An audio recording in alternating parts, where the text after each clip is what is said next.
Kids World। एक छोटे से गांव में एक लड़की रहती थी जिसका नाम आमना था।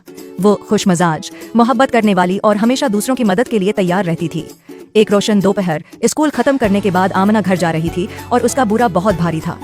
वो थक चुकी थी, मगर उसके दिमाग में आज के सबक और दोस्तों के साथ खेले गए खेलों की खुशगवार यादें। जब वह सड़क पर चल रही थी तो अचानक उसकी नजर एक छोटे से बली के बच्चे पर पड़ी जो सड़क के किनारे बैठा हुआ था। वो गमगीन, अकेला और गमजदा नजर आ रहा था। आमना का दिल दुख से भर गया और वो उसे वहां अकेला नहीं छोड़ सकती थी। क्या तुम ठीक हो, छोटे बली के बच्चे? आमना ने नरमी से पूछा और उसके करीब बैठ गई। बली का बच्चा म्याऊं करके उसकी तरफ देखने लगा। आमना ने एहतियात से उसको उठाया और अपने बाजोन में सीने से लगाया। बली का बच्चा नरम आवाज में गरजा और आमना मुस्कुराई। वो जानती थी कि वो उसे छोड़कर नहीं जा सकती। उसने फैसला किया कि वो बली के बच्चे को अपने साथ घर ले जाएगी। जब आमना अपने घर पहुंची तो उसकी वालदा किचन में थी। उन्होंने आमना को बली के बच्चे के साथ देखा और मुस्कुरा कर पूछा, ये क्या है आमना? इसकी वालदा ने नरम लहजे में पूछा। मामा, ये बली का बच्चा मुझे सड़क पर मिला। वो अकेला था और मैं उसे वहां छोड़कर नहीं आ सकती थी, आमना ने वजाहत की। इसकी वालदा ने बली के बच्चे को देखा और फिर आमना की तरफ देखा।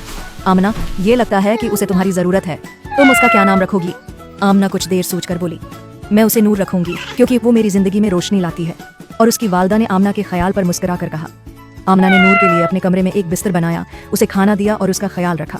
नूर जल्द ही उसकी छोटी सी साथी बन गई जो हमेशा आमना का साथ देती थी जब वो गमगीन या अकेली होती थी।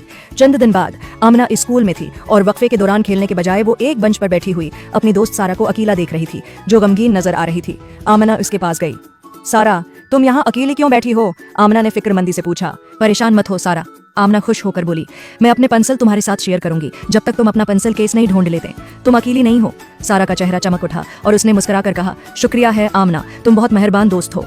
इस दिन के बाद जब आमना नूर को अपने बजों में लेकर घर वापस जा रही थी, उसने सोचा कि उसने जो कुछ किया था वो कितना अहम था। उसे समझ आया कि मेहरबानी हमेशा बड़ी बातों में नहीं होती। कभी कभी एक छोटा सा काम जैसे किसी दोस्त की मदद करना या किसी पालतू जानवर का ख्याल रखना किसी के दिन को बेहतर बना सकता है। आमना को खुशी हुई कि उसने सारा की मदद की जैसे उसने नूर की मदद की थी। जब आमना घर पहुंची तो उसने नूर को गले से लगाकर कहा, शुक्रिया नूर, तुमने मुझे मेहरबानी की ताकत सिखाई। और उस दिन के बाद आमना ने ये अहद किया कि वो हमेशा दूसरों के साथ मेहरबानी दिखाएगी, चाहे वो दोस्त हों, खानदान हो या अजनबी।